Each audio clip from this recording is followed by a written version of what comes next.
The white man's right to commit violence is the most protected entity in the world.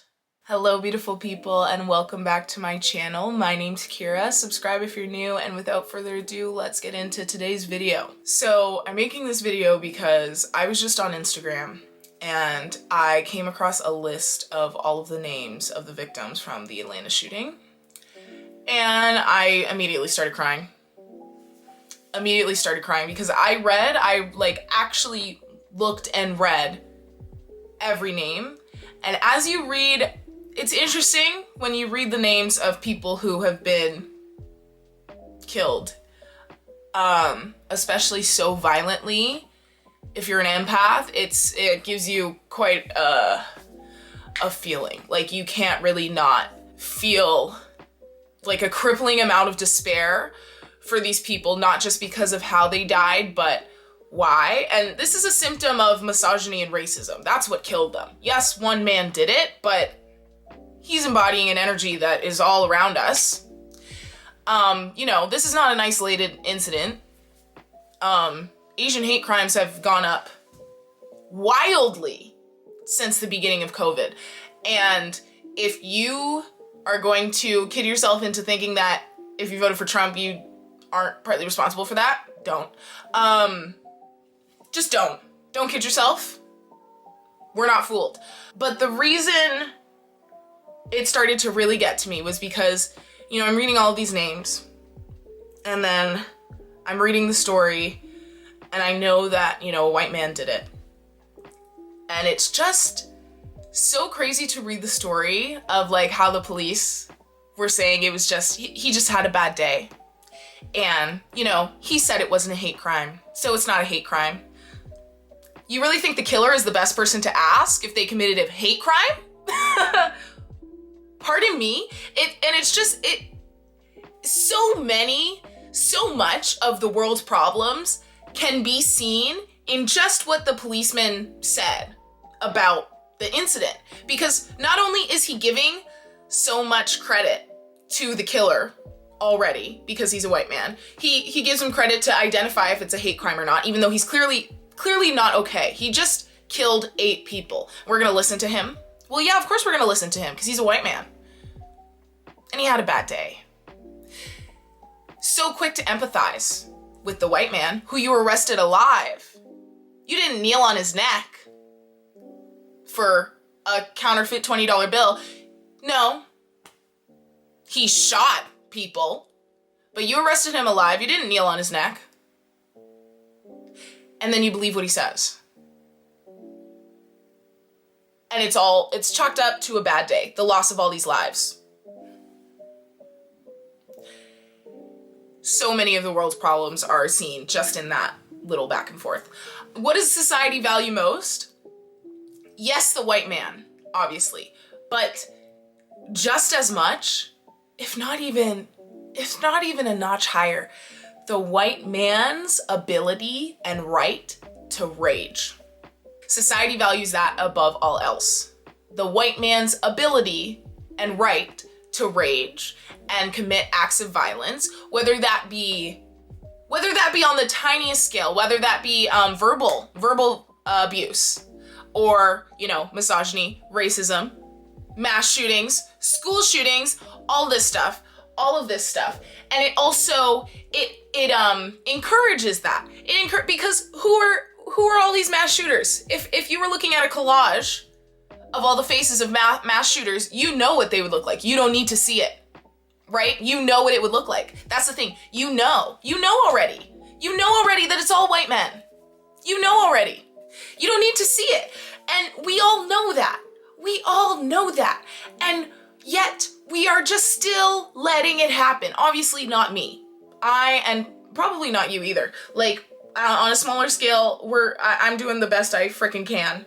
I don't have a lot of authority. I am not a police person, whatever. But just in society, the way people talk about these things is disgusting to me. The way people just empathize with the shooter, empathize with the white man, no matter what he's done, empathize with Brock Turner, all of these, just the white man's right to commit violence is the most protected entity in the world. And I'm tired. I'm tired because it is just so clear and evident that not only a white man's life, but also a white man's ability to rage is valued so much more than not only me, but 20 of me. And what can I do about it? This is all I can do, is I can just talk about it.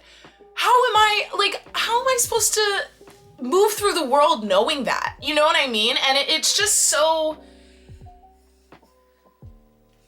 freaking depressing. Like, I don't even know. It's just, But I will say, on a smaller scale, each person does have a dog in this fight, in that, every time you hear somebody say something racist, if you let it happen, you're letting that energy build. And it can start on what appears to be a non-violent scale, like what appears to be a harmless, racially insensitive comment, if allowed, will most definitely build into the kind of rage and violence that we're seeing. And I'm not saying it's going to specifically be that person, but if the culture, if it's so normalized and allowed and perpetuated, of course it's going to happen more. Of course it's going to happen more often. So each of us individually can, make sure nobody around us is doing that kind of stuff. But on a grander scale, I don't know what the heck to do. I am feeling very powerless here as a woman of color in this world. It's very crippling to know that we are just disposable. And it can just be the fact that it was just chalked up to a bad day.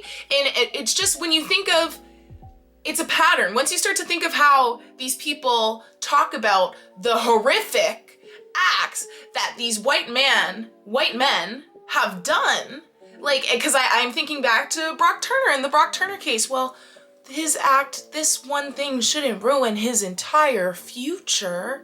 Any sort of correlation between these horrific, atrocious, violent acts and, oh, well, he just wasn't feeling that good, he just had a bad day, or, well, what about his future? I don't understand how people don't see how enormously insulting and unacceptable that is. But how are they supposed to know it's unacceptable when everybody's accepting it? I don't know. I just don't want to see this chalked up to be another, accident. I just am so confused why some people are saying this is not a hate crime in 2021. I just am wondering, are we making any progress? I know we are being encouraged to see it as that we are making progress, but I'm wondering if we are really, genuinely making actual change. If this kind of stuff is still not just happening, but dismissed as a bad day. I don't know. Because that is refusing to look at the situation through the lens of racism and the lens of the context of our world and the oppressive structures in it. Because yes, it was racism, but it's also misogyny. And it all comes down to dehumanization, right? And I think that's why, the only thing that I can say right now that I think could be helpful at all is just to really be mindful of what you're saying, because if what you're saying is helping to dehumanize a race, it's dangerous. It's dangerous, even on the smallest scale. Even just, any sort of side comment that could just be viewed as racially ignorant or racist.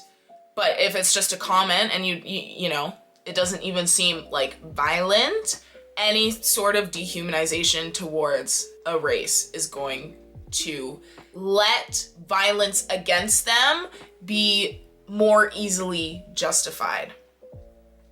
Does that make sense? It's a war on dehumanization. We're fighting a war on dehumanization right now. We're not winning. So not winning. But we're trying. We're fighting. We're fighting a war on dehumanization. If you're a man that says female, that's a dehumanizing word. And again, this hate crime was not just against Asian people, it was against Asian women. So misogyny is important. And if you're perpetuating misogyny in any way, shape, or form right now, cut that out. It's killing people. It's killing people. I just really need everybody to understand that these little tiny comments, these little tiny things that seem like they're on such a small scale, that is the beginning of things that become so massive and become mass murders. It starts small. It starts with microaggressions. They're called microaggressions because they're still aggressive, right?